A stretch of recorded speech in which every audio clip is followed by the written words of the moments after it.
दूंगी और अगली बार से आप इस पे नहीं अटकोगे। मुंह बंद करके सारा लिख दो, मुंह बंद नहीं, आंख बंद कर, हाथ बंद नहीं, कुछ भी करके आप लिख दोगे और वो सही निकल जाएगा। क्योंकि ये मैं जो बोलने वाली हूँ ना, आज हर फैक्ट्स बताऊंगी, कंसेप्ट क्लियर करा दूंगी, फिर अगली बार से ए एंड में आप नहीं फंसोगे और पूरे 9 तक ये पूरा यूपीएससी सीबीएसई सब क्लियर कर दोगे। ये वाला जगह आप फैक्ट जान लो और ये पूरा क्लियर कर दूंगी आज ए एंड द। तो लास्ट तक बने रहिएगा। मेरे वीडियो को लाइक शेयर और सब्सक्राइब कर दीजिए, चैनल को बेल आइकन में प्रेस करके ऑल नोटिफिकेशन में सेलेक्ट कर लीजिए, तो रोजाना आपको मेरे वीडियोस की नोटिफिकेशन टाइम पर मिल जाएगी। और अगर आप मेरे चैनल पे न्यू हो तो प्लीज सारे वीडियोस को देख लो, बहुत ही ज्यादा इंफॉर्मेटिव है। तो शुरुआत करते हैं इस वीडियो की। फर्स्ट ए एंड द, तो ए एंड द का पहले हम सीखते हैं ए एंड का मतलब क्या होता है। पहले हम ए एंड समझ लेते हैं, फिर द को गोली मारेंगे। ए एंड तो वो जो आप जानते हैं कि जो अल्फाबेट्स होते हैं उसमें जो 5 होते हैं वावेल्स, तो वावेल्स के आगे हम एंड बिठा देते हैं और जो बाकी 21 कंसोनेंट होते हैं उसके पहले हम ए बिठाते हैं। ये सब जानते हैं, आप भी अच्छे से समझ लीजिए।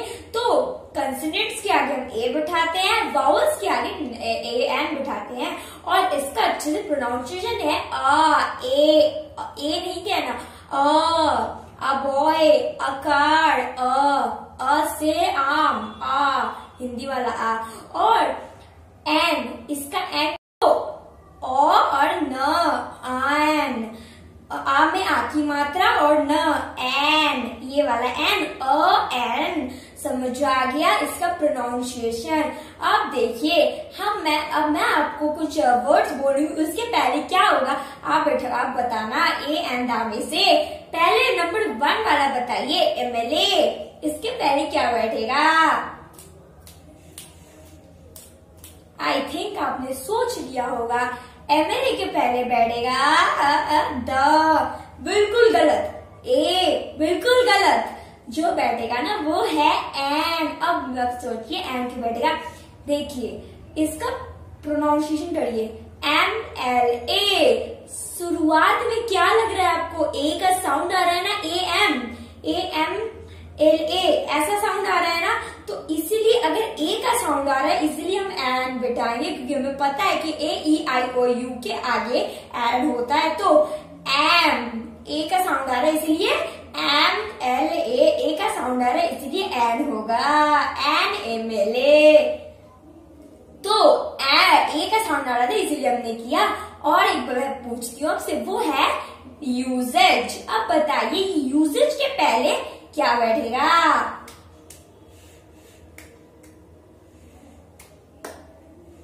आई थिंक आपने सोच लिया होगा, यूजेज के पहले बैठेगा, बताइए बताइए बताइए, यूजेज के पहले बैठेगा ए। अब ए क्यों बैठेगा?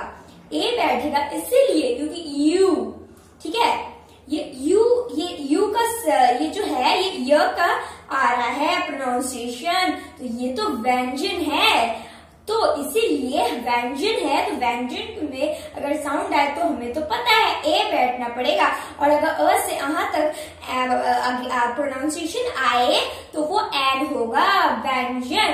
व्यंजन का आने से ए होगा, ये तो व्यंजन था इसीलिए मैंने ए बिठाया। समझदार बनिए। और एक मैं आपसे पूछती हूँ, SMS,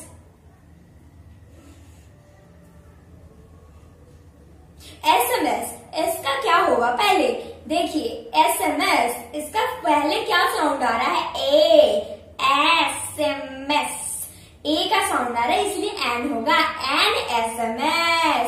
लास्ट अम्ब्रेला, आप सब जानते हो ये अम्ब्रेला का क्या होगा, बताइए बताइए।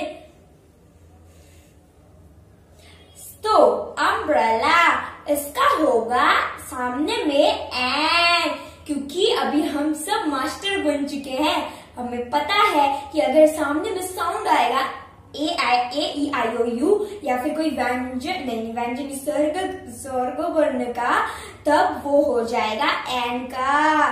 तो ये मैंने देख लिया, अम्ब्रेला में ए आ रहा है, ए, इसीलिए ओ आ रहा है, इसीलिए ये होगा, क्या होगा बताइए, एन अम्ब्रेला। तो ऐसे ही आप प्रैक्टिस करिए तो आपको ज्यादा फ्लुएंट होगा।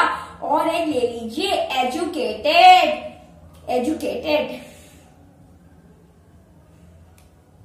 तो देखिए ये एजुकेटेड में ए का साउंड आ रहा था, इसलिए ये होगा एन। लास्ट, अगली गर्ल में क्या होगा, तो अगली गर्ल, इसके सामने में साउंड आ रहा है अ से आम का, इसीलिए ये होगा एन अगली गर्ल। अब मैं आई होप आपको ए और एन का मतलब समझ आ चुका होगा। ए तो कॉन्सोनेंट में लगता है, एन वावल्स में, पर कभी कभी साउंड या फिर प्रोनाउंसिएशन में कुछ ऐसा हो जाता है, इसीलिए हमें एन बैठाना पड़ता है वो में। तो किसी का प्रोनाउंसिएशन में अगर साउंड है AEIOU या फिर स्वर्ग वर्ण का, तो एन होगा। और ये तो आप सबको पता है कंसोनेंट में, या फिर कंसोनेंट यानी कि व्यंजन वर्ण के लिए क्या सब है, ये इंग्लिश में इजी होता है। तो और एक आप सीखेंगे डिफरेंस बिटवीन एक, दिख रहा है, ये देखिए ये है एक चिली यानी कि लौंका, ठीक है। तो ये जो लौंका है, दिख रहा है ना, हाँ ये लौंका, तो लौंका, ठीक है। तो मैं कहती हूँ कि ये है लौंका, ये मेरे पापा ने मेरे बर्थडे पे गिफ्ट दी।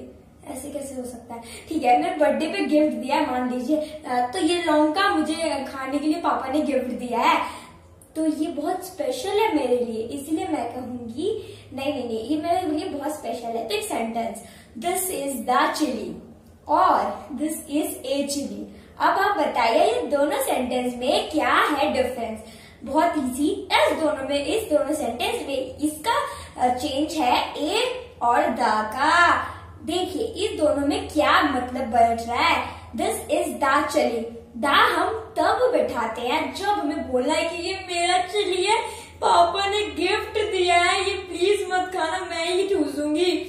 तो ये मैं बता रही हूँ कि ये बहुत स्पेशल है, इसलिए ये द होगा। और अगर हम पॉइंट आउट करके बोले कि मुझे वही चाहिए और कुछ नहीं चाहिए, मुझे वही चाहिए, तो द लगेगा। जैसे कि मुझे ब्लू वाली ड्रेस ही चाहिए, मैं चल फोड़ दूंगी अपना, तो I want the blue dress और कुछ नहीं चाहिए।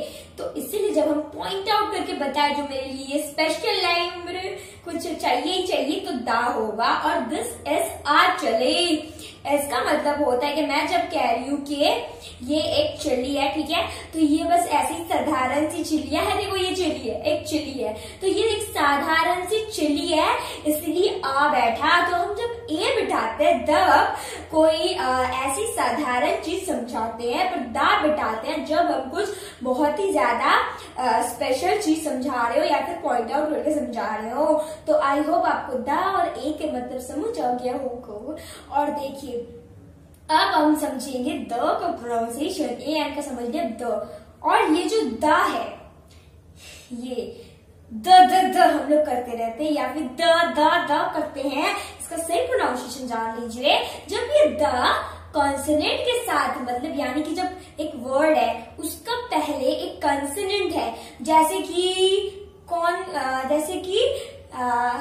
कंपनी, तो कंपनी इसके पहले तो सी है ना जो एक कंसोनेंट है, तो जब हम कंसोनेंट के पहले दा लगाते हैं तब उसका साउंड होगा सिंपल दो, ठीक है। तो द का साउंड होगा, द से दयालु का साउंड होगा। और अगर दा जो एक वावल के सामने में लगा है, जैसे कि एजुकेटेड, ये एक वावल के सामने लगा हुआ है, हाँ, तो ये साउंड होगा दी का, दीदी, वो वाला दी।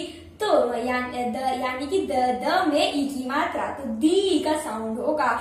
और अगर कॉन्सोनेंट से हो तो द, वावल के साथ हो तो दी। आई होप आपको पता चल गया इसका प्रोनाउंसिएशन। आप देखिए, अगर आप समझिए कि दा कहाँ लगता है, दा कहाँ नहीं लगता है। दा लगता है कंट्री ग्रुप नेम के साथ, यानी कि जब कंट्री ग्रुप में नाम हो, जैसे कि यूएई, तो यूएई एक ग्रुप का नाम है, कंट्री ग्रुप का, इसीलिए इसके सामने दा लगेगा।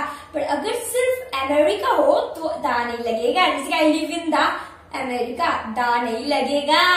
पर अगर ऐसा हो आई लिव इन यूएई, तो इसमें दा लगेगा, I live in the UAE, दा लगेगा क्योंकि कंट्री ग्रुप का नाम है। ठीक है, और एक और जहाँ लगता है वो है धर्म नेम के साथ और सुपरलेटिव डिग्री के साथ और रिवर नेम के साथ और देख लीजिए माउंटेन्स नेम के साथ भी लगता है। और अगर मेरे से कुछ छूट गया हो तो ये चार्ट से देख लीजिए, चार्ट बहुत इम्पोर्टेंट है, इसमें से दा लगेगा ही लगेगा अगर ये सब में से एक आए। अच्छा, ये अच्छे से देख लीजिए। अब मैं एक तो बताती हूँ sentence, this is the Ganga river, इसमें दा क्यों लगा? मैंने बोला था कि जब रिवर नेम हो तब दा लगना। लिव इन द यूएसए, तो मैंने बोला था कंट्री ग्रुप का नेम होगा तो दा लगेगा ही लगेगा। और एक एग्जांपल ले लीजिए, this is the largest boy in this class, तो लार्जेस्ट सुपरलेटिव डिग्री है इसलिए दा लगा। तो this is the Mahabharat book, this is the Mahabharat book. तो अब देखिए बुक का नाम के साथ भी दा लगता है, तो समझ आ गया दा कहाँ कहाँ लगता है। अब हम सीखते हैं दा कहाँ कहाँ नहीं लगता है। तो दा नहीं लगता है फर्स्टली उस केस में जब आपको कंट्री का नाम दिखे, मैंने बोला था कंट्री ग्रुप का नाम दिखे तो दा लगेगा, कंट्री का नाम दिखे तो दा नहीं लगेगा। तो इसमें मैंने ऐसे इंक्लूड कर दिया कि कंट्री का नाम दिखे तो दा नहीं लगेगा। और अगर आपको लैंग्वेज का नाम दिखे जैसे कि इंग्लिश, तो I read in the English नहीं होगा, लैंग्वेज के साथ दा नहीं लगेगा। नेम यानी कि मेरा नाम निकिता, तो इसके आगे दा नहीं लगेगा। स्ट्रीट्स यानी कि गली के नाम, जो गली मैं आगरपाड़ा गली में रहती हूँ, तो नहीं मैं औंकरपाड़ गली में रहती हूँ, तो ये औंकरपाड़ गली के आगे दा नहीं लगेगा। तो समझ आ गया, तो दा कहाँ कहाँ नहीं लगेगा। अब मैं आपको कुछ पढ़ने, मतलब मैं कुछ एक पैराग्राफ मैं बता रही हूँ, उस पैराग्राफ पे मैं आपको करना पड़ेगा। यहाँ पे फोटो आ चुकी होगी, मैं बुक ले लेती हूँ। तो ये मैं आपको क्वेश्चन पढ़ देती हूँ, आप बताओ, आंसर गेस कर लीजिए, अपने मन में सोचिए, फिर मैं बोलती हूँ तो आप देखते हैं आंसर करेक्ट होता है कि नहीं। देखें आप क्या सीखे इस लेसन में। तो use appropriate articles wherever necessary, जहां जहां आर्टिकल नेसेसरी बैठा दो, और put X wherever they are not required, X बैठा दो, एक्स क्रॉस जहां जहां वो नहीं लगेगा, जहां जहां आर्टिकल्स नहीं लग सकता है। क्या देख रहे हैं, ये मैंने खुद से खुद के हैंडराइटिंग में लिखा हुआ है, रात भर जग जग के। प्लीज आपको नहीं समझ आ रहा है हैंडराइटिंग, समझ लीजिए। तो it took almost dash hour for us to reach home. अब सोचिए इसमें क्या हो सकता है, डैश आवर, इसमें क्या होगा, आवर। ठीक है, इसका साउंड कैसा आ रहा है, आ का, इसलिए क्या होगा, आप बहुत समझदार बन चुके हैं, एंड होगा, मुझे पता था, आपको पता है, एंड आवर, क्योंकि ए का साउंड आ रहा है। Next, I was taught dash French by dash a French lady. तो ये जो I was taught dash French, तो ये जो फ्रेंच के सामने लैंग्वेज के आगे दा नहीं लगता है, मैंने आपको बताया था। तो यहाँ पे क्रॉस दे दीजिए, ए और एन में भी कुछ नहीं लगेगा। तो ये आई वॉज टॉट फ्रेंच, ठीक है, सिंपल, और बाई डैश फ्रेंच लेडी, तो बाई ए फ्रेंच लेडी, एक लेडी ने, साधारण सी फ्रेंच लेडी ने मुझे सिखाया। ठीक है, तो यहाँ पे आंसर लिखा हुआ था, अब थर्ड वाला में आंसर नहीं लिखा है, आप बताइए। Dash English is my favourite subject, मेरा भी है। तो English is my favourite subject, English के सामने कुछ नहीं लगेगा, बहुत समझदार है, मुझे पता है। लैंग्वेज के आगे दा नहीं लगेगा, ए एन में भी दा, ए एन भी नहीं लगेगा यहाँ पे। तो यहाँ पे सिंपल होगा, English is my favourite subject, cross. Next, dash brother came on his bicycle to meet me at the park. अच्छा, तो यहाँ पे माई ब्रदर हो जाता है। ए एंड दा में से कहाँ होगा? दा brother, A brother, and brother, कुछ नहीं होने वाला। यहाँ पे सिर्फ क्रॉस बैठा दीजिए। यहाँ पे होगा brother came on my bicycle to meet. ठीक है, बहुत इजी है, आप समझ जाएंगे तो आपको इजी लगेगा। ऑन माई वे, जब मैं जा रही थी, I meet dash European and dash American. अब बताइए क्या होगा? डैश यूरोपियन, तो ये यूरोपियन, ए यूरोपियन होगा। यू क्या था? य का साउंड आ रहा है, इसीलिए व्यंजन है, इसलिए यहाँ पे ए होगा, यू, इसलिए ए होगा। एंड डैश अमेरिकन, आ, इसलिए एन होगा। देखिए आप कितना समझदार बन चुकी है। मेरे वीडियो को देख के लाइक ठोक दीजिए, सब्सक्राइब बटन को तोड़ दीजिए। और एक देखिए नेक्स्ट 6 वाला, dash patience is dash virtue. Virtue, तो डैश पेशेंस, पेशेंस, तो पेशेंस के आगे कुछ नहीं बैठेगा भाई। ये तो सिंपल से एक वर्ड है, इसके पहले मैं क्या ठोकू? तो पेशेंस इज अ वर्च्यू, यहाँ पे अ होगा। Patience is a virtue, because simple है बहुत। यहाँ पे कंसोनेंट लगा हुआ है, ए होगा, दा नहीं होगा। Next, please give me dash salt from the yellow packet. तो मुझे येलो पैकेट से सॉल्ट दे दो। यहाँ पे क्या होगा? बताइए, मुझे वो सॉल्ट दो जो येलो पैकेट में। अरे मैं ऐसे बोल रही हूँ, इसका मतलब मैं बहुत पॉइंट आउट करके बता रही हूँ, इसलिए दा होगा। Please give me the salt, मैं बहुत पॉइंट आउट करके बता रही हूँ, बहुत स्पेशल चीज है, इसलिए दा होगा। Next, I invited him for dash dinner.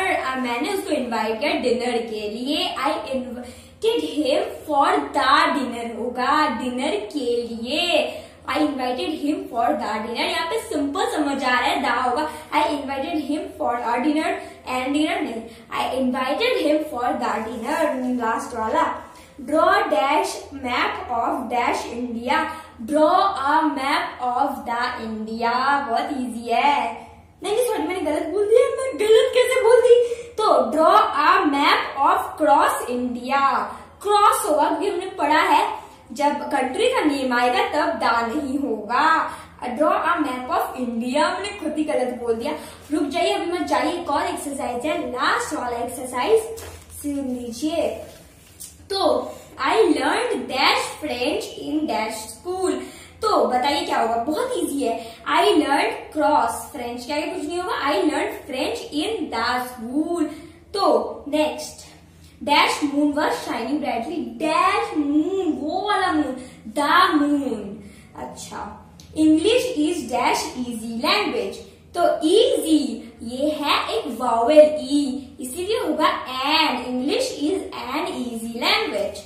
तो नेक्स्ट वाला देखिए, dash beauty of the girl fascinated everyone. वो जो ब्यूटी था ना, सबका आंख खड़ा खड़ा कर दिया।